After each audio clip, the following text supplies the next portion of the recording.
Assalamualaikum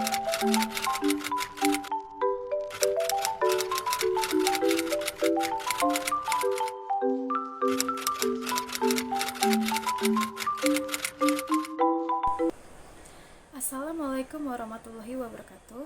Perkenalkan, saya Maisarah dengan NPM 224134105. Saya mahasiswa dari Universitas Muslim Nusantara Al-Wasliyah Medan, Prodi PGSD. Tujuan saya membuat video ini yaitu untuk memenuhi mata kuliah Pendidikan Karakter yang diampu oleh Ibu Saprida Nafitupulu, SPD MPD. Baik, di sini saya akan menjelaskan mengenai pendidikan karakter. Nah, apa sih pendidikan karakter itu? Jadi, pendidikan karakter merupakan upaya-upaya yang dirancang dan dilaksanakan secara sistematis untuk membantu peserta didik memahami nilai-nilai perilaku manusia yang berhubungan dengan Tuhan yang Maha Esa, diri sendiri, sesama manusia, lingkungan, dan kebangsaan yang terwujud dalam pikiran, sikap, perasaan, perkataan, dan perbuatan berdasarkan norma-norma hukum, norma agama, tata krama, budaya, dan juga adat istiadat. Nah, apa sih tujuan dari pendidikan karakter? Jadi, pendidikan karakter itu bertujuan untuk membentuk juga membangun pola pikir, sikap, dan perilaku peserta didik agar menjadi pribadi yang positif, berakhlak karimah, berjiwa luhur, dan bertanggung jawab. Nah, ada nggak sih tujuannya selain daripada itu tadi? Ada tentunya ya. Nah, jadi tujuan dari pendidikan karakter itu bisa untuk mengembangkan potensi kalbu atau nurani atau efektif peserta didik sebagai manusia dan warga negara yang memiliki nilai-nilai budaya dan juga karakter bangsa. Nah, juga bisa mengembangkan kebiasaan dan perilaku peserta didik yang terpuji dan sejalan dengan nilai-nilai universal dan tradisi budaya bangsa yang religius. Nah, ada juga untuk menanamkan jiwa kepemimpinan peserta didik sebagai generasi penerus bangsa. Ada juga untuk mengembangkan kemampuan peserta didik untuk menjadi manusia yang lebih mandiri, kreatif, dan juga berwawasan kebangsaan. Nah, yang terakhir itu bisa juga untuk mengembangkan lingkungan sekolah sebagai lingkungan belajar yang aman, jujur, penuh kreativitas, dan persahabatan, serta juga dengan rasa kebangsaan yang tinggi dan juga penuh dengan kekuatan. Nah, jadi nilai-nilai apa aja sih yang perlu dijadikan sebagai fokus dari pendidikan karakter?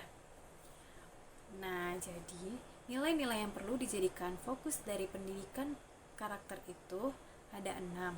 Yang pertama itu yaitu dapat dipercaya. Yang kedua, memperlakukan orang lain dengan hormat. Yang ketiga, bertanggung jawab. Yang keempat, adil. Yang kelima, kasih sayang. Yang keenam, yaitu warga negara yang baik. Nah, ada juga nih 9 pilar karakter yang dapat dijadikan sebagai modul pendidikan karakter. Nah, nilai-nilainya itu yaitu yang pertama yaitu mencinta Tuhan dan segenap ciptaannya. Yang kedua, kemandirian dan juga tanggung jawab. Yang ketiga, kejujuran atau amanah dan juga bijaksana. Yang keempat, hormat dan juga santun. Yang kelima, dermawan, suka menolong, dan juga gotong royong. Yang keenam, percaya diri, kreatif, dan juga pekerja keras. Yang ketujuh, kepemimpinan dan juga keadilan. Yang kedelapan, baik dan juga rendah hati. Yang ke-9 atau yang terakhir yaitu toleransi, kedamaian, dan juga kesatuan. Oke, selanjutnya bagaimana sih pendidikan karakter itu dikatakan berhasil dalam membentuk karakter peserta didik? Jadi, pendidikan karakter dapat dikatakan berhasil membentuk karakter peserta didik yang sesuai dengan tujuan pendidikan bangsa Indonesia itu harus ditandai dengan tanda-tanda seperti berikut ini. Yang pertama itu, mampu memahami kekurangan dan juga kelebihan dari diri sendiri. Yang kedua itu, menunjukkan sikap percaya diri. Yang ketiga, mematuhi aturan sosial yang berlaku di dalam masyarakat. Yang keempat, menunjukkan kemampuan berpikir logis dan juga kreatif. Yang kelima, menunjukkan kemampuan belajar secara mandiri sesuai dengan kemampuan yang dimiliki. Yang keenam, mampu berkomunikasi dengan baik dan juga santun. Yang ketujuh, yaitu memahami hak dan juga kewajiban dalam pergaulan masyarakat. Yang kedelapan, yaitu menunjukkan keterampilan menyimak, membaca, menulis, dan juga berbicara. Nah, ada nggak sih contoh nyata ataupun penerapan yang biasanya itu ada di sekolah?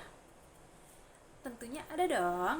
Contoh nyata atau penerapan dari pendidikan karakter yang ada di sekolah itu bisa juga seperti contohnya yang pertama, guru membiasakan siswa untuk mengucapkan salam, berdoa sebelum dan sesudah pelajaran, dan juga membereskan kelas setelah kita belajar.